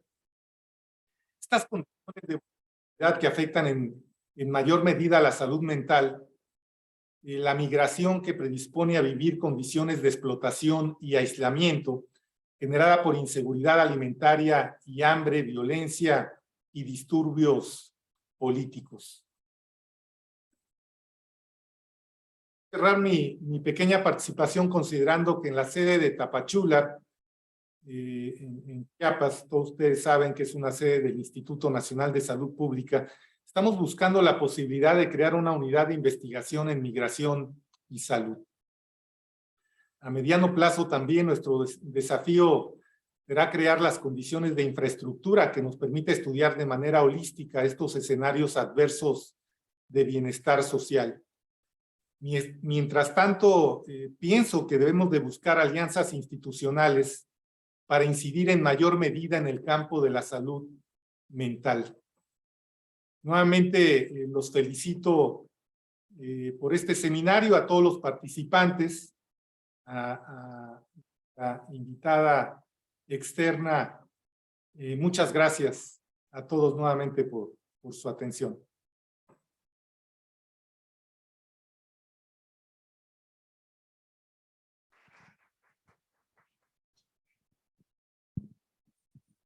Pues con esto entiendo, damos por cerrado este seminario institucional.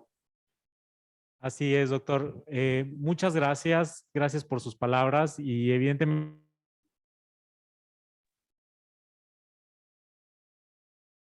durante el seminario y le agradecemos su tiempo por haber estado con nosotros para cerrar el programa.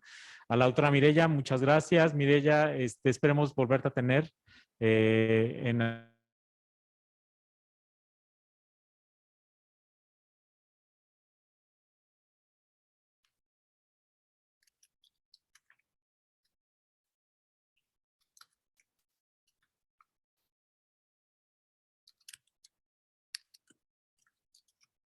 problemas con el audio, parece que tenía apagado su micrófono, pero nuevamente a todos muchas gracias por su participación y continuemos fomentando este tipo de actividades que también nos permite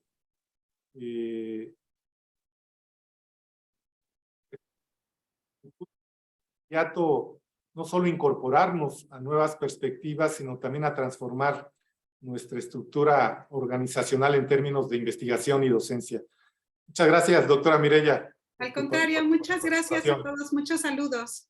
Hasta luego. Hasta luego. Gracias.